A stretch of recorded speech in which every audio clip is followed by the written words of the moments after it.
It's been challenging for anyone who identifies as women, and I am just so grateful for, you know, we all have feminine energy, not just people who identify as women, you know?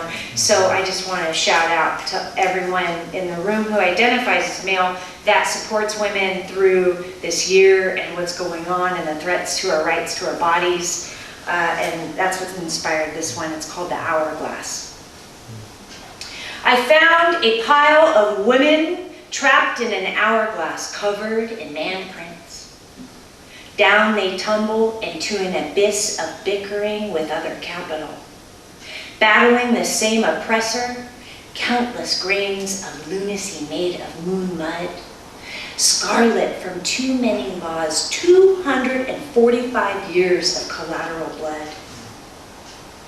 I found a pile of women trapped in an hourglass covered in his conquests.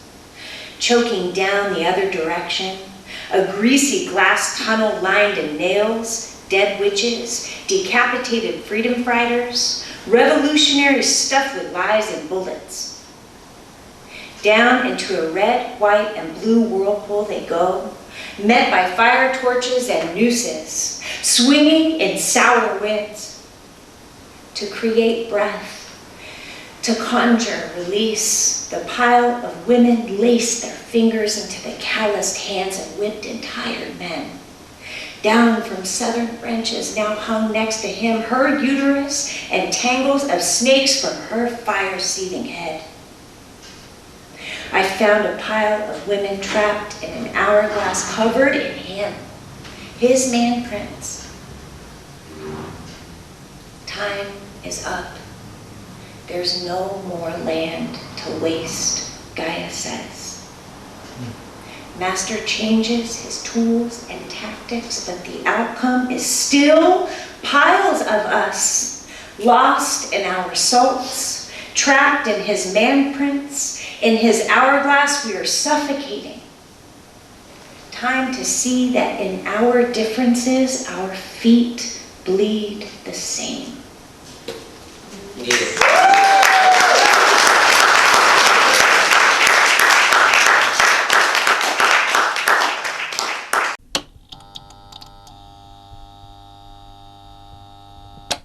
I live in North Beach, so it's a little bit more about the neighborhood around there.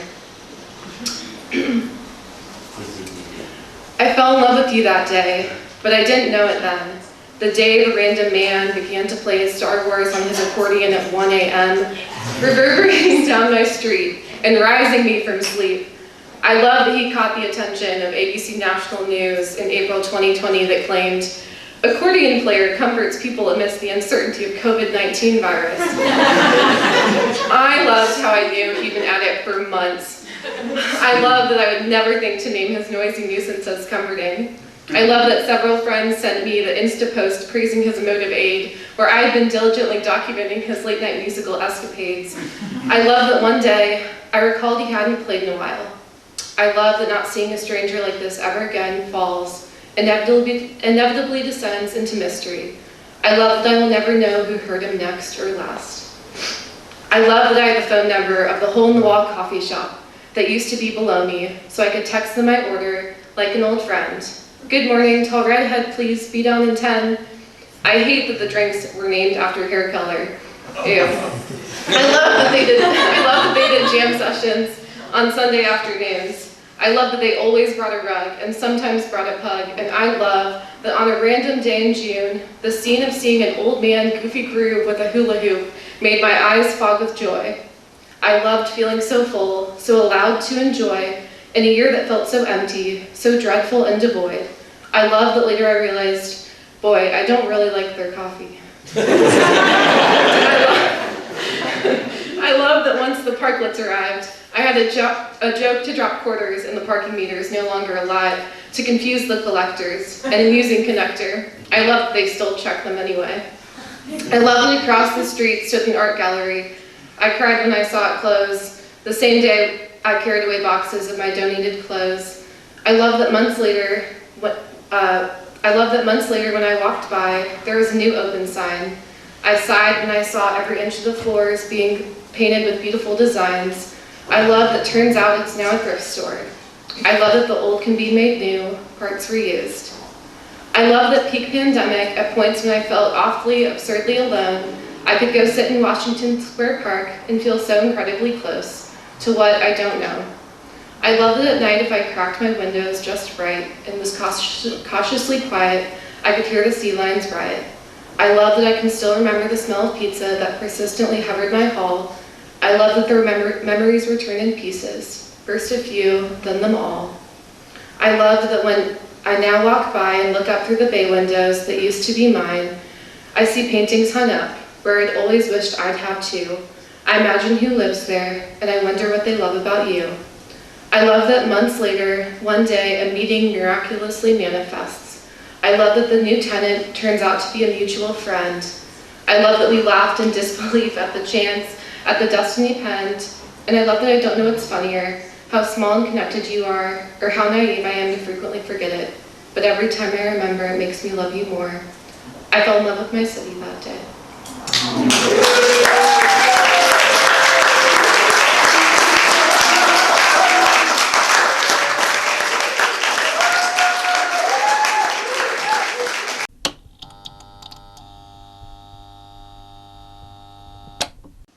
This one's about a cricket.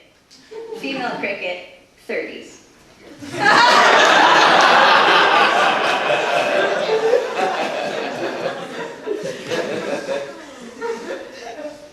The stores have begun, it's seasonally inappropriate, it's very much a fall piece, but if it's like about death and like imagining beyond that, so it felt appropriate. The stores have begun putting sweaters on their mannequins. The humans have begun putting sweaters on their dogs. There are more leaves layered on the ground, thin and brittle, and I make a refuge of them, an alarm system. Crunching cries, the approach of danger, shoes, dogs. I wait, I molt. The songs will stop when it gets cold, so I know my days to find love are numbered. The songs are for us to find them, but also for them to intimidate each other. I dream about what it will sound like, what sort of bark will pull me in and send others away. Will he scrape his forewing across that rigid vein with a sexy American bravado? Springsteen leaning against a door frame, a car door under the bleachers, his hands in his jean pockets. Don't worry about your dad, he says. Tell him the record company just gave you a big advance. Or will it be a plea of urgent poetics? Patti Smith's pained, it's me, a bare belly facing up and reaching out, too much to hold on to this heart of mine, too much to offer up, please take me up, and I get to choose. What a sweltering delight it will be to take it all in, to know it's for me to decide what spermatophore to keep. If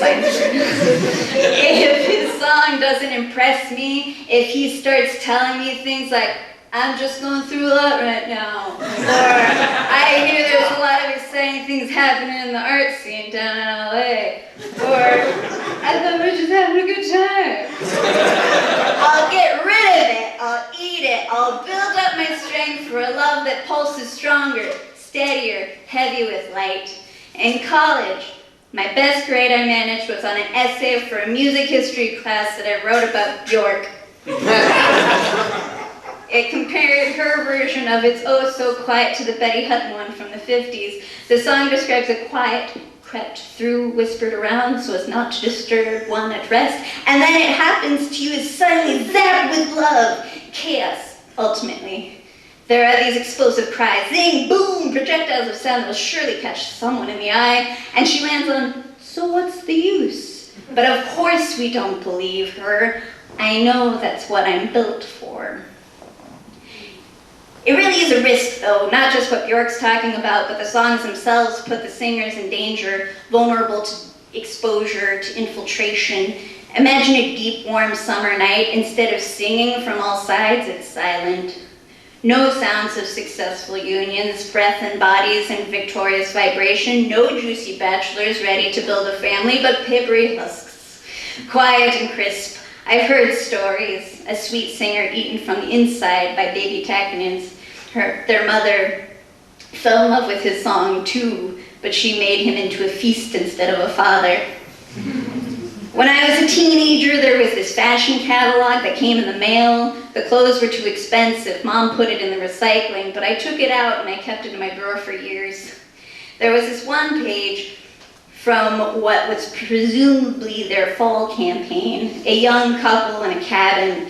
A woman is perched on a kitchen counter. A man approaches the counter between her legs. They're probably wrapping their hands around mugs, wearing under-buttoned flannels, looking into each other's faces and exchanging warm, intimate laughter.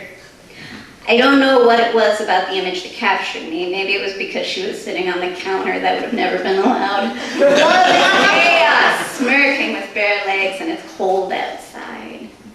I look in the mirror and consider what love could do to me. Transform me the way Bjork shapes herself. I will erupt into a mother, grow gills of candy pink and dewy skin like jelly foam. I will sprout veins, no, reshape my veins so that I might make music of my own. They say there's another song, one after I find him, after the negotiation, the transfer, the making love. A raucous, celebratory one. How unfair it is, isn't it, to be unable to join in? But I emerge from the leaves with my ears on my legs open. There is a chill, that is certain. If the songs have ended, mine end is near too.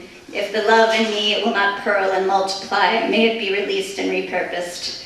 I'd like to be something that rattles, something that screams, or something that honks.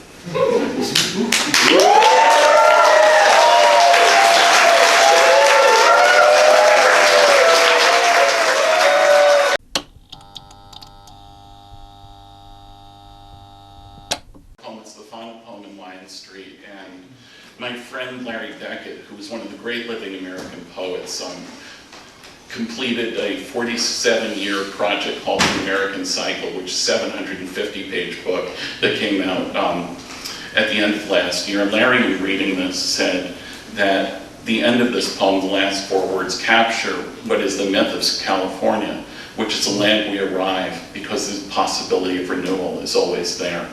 It's called Starting. I ride the sea on purple curl as night draws near. Arms back, head thrust, leading with my jaw. Water drops and rises as we progress, wave and I, till it scatters on sand in turbulent wash.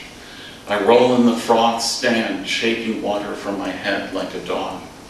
Turn my back on darkening beach and scrubby hills, looking out to the sun-puddled sea, slipping between my toes, inviting. I run and plunge, duck diving under the swells, a locomotive pumping. Each time I come up, the light has drifted further, calling, meet me. I give over to the tide, letting it carry me into the white, marveling at how fine a line the sun paints on wrinkled chalk. In the moment, before she slips beneath her covers, I survey the distant black, taste the salt, and start to swim. Thank you.